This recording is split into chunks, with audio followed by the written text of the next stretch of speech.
Hypocrisy is the lifeblood of Western nations. What they preach to the world has never been followed by them.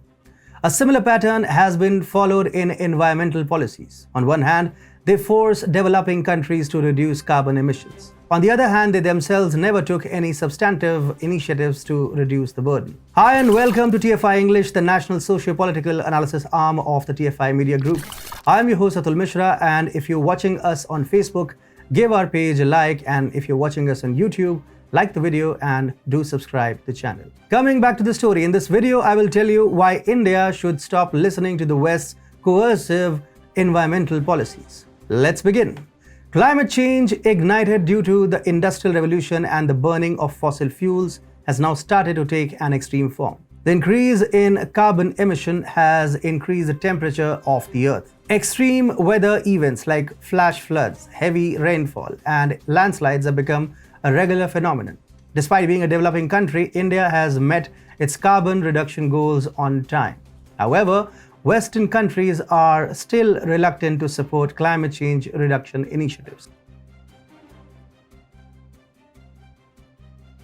In accordance with the Earth Summit in Rio de Janeiro 1992, the Common but Differentiated Responsibilities, or the CBDR, was formalized as the guiding principle of climate change reduction action. The principle recognized the disparity in economic development in the different parts of the world. Western countries started their industrial process early and with the use of fossil fuels. They developed their economy and country.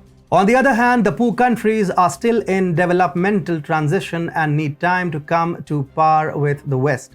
The Common but Differentiated Responsibilities acknowledge the relationships between industrialization and climate change.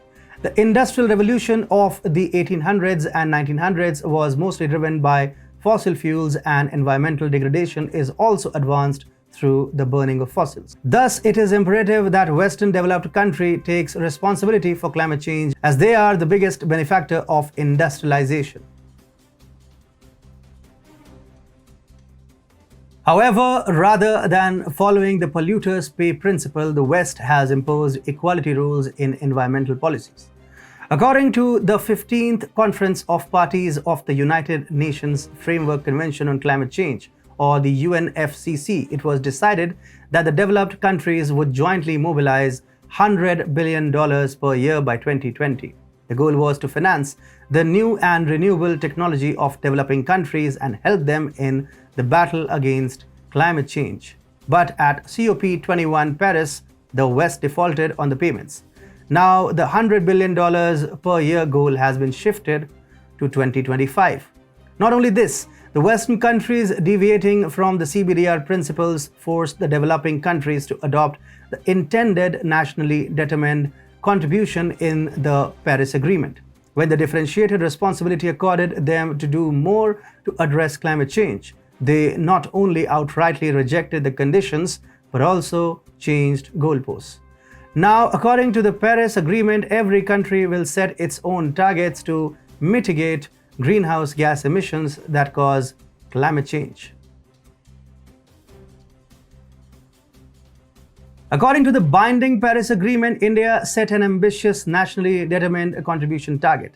In terms with the INDC, India pledged to substantially reduce global greenhouse gas emissions to limit the global temperature increase in this century to 2 degrees Celsius, while pursuing efforts to limit the increase even further to 1.5 degrees. According to the updated INDC, India will reduce the emission intensity of its GDP by 45% by 2030 from the 2005 level.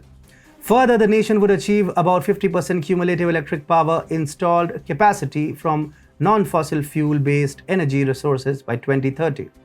Despite not being a historical contributor to pollution, according to the Power Ministry, India has already achieved the electricity production target with non-fossil fuel to 41.5%.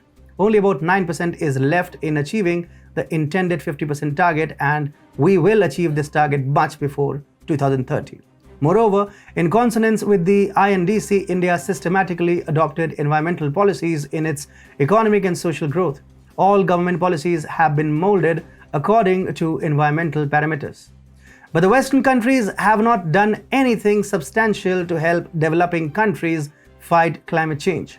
Despite being more than 17% of the global population, India has merely contributed 4% of the global cumulative greenhouse gas emissions since the Industrial Revolution. On the other hand, the United States is responsible for 25%, and the European Union together contributed 22% of the historical emission.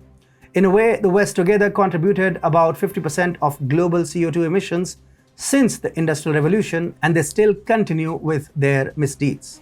So India should not be paying for the polluters' misdeeds. We should not compromise our developmental projects on account of any environmental treaty.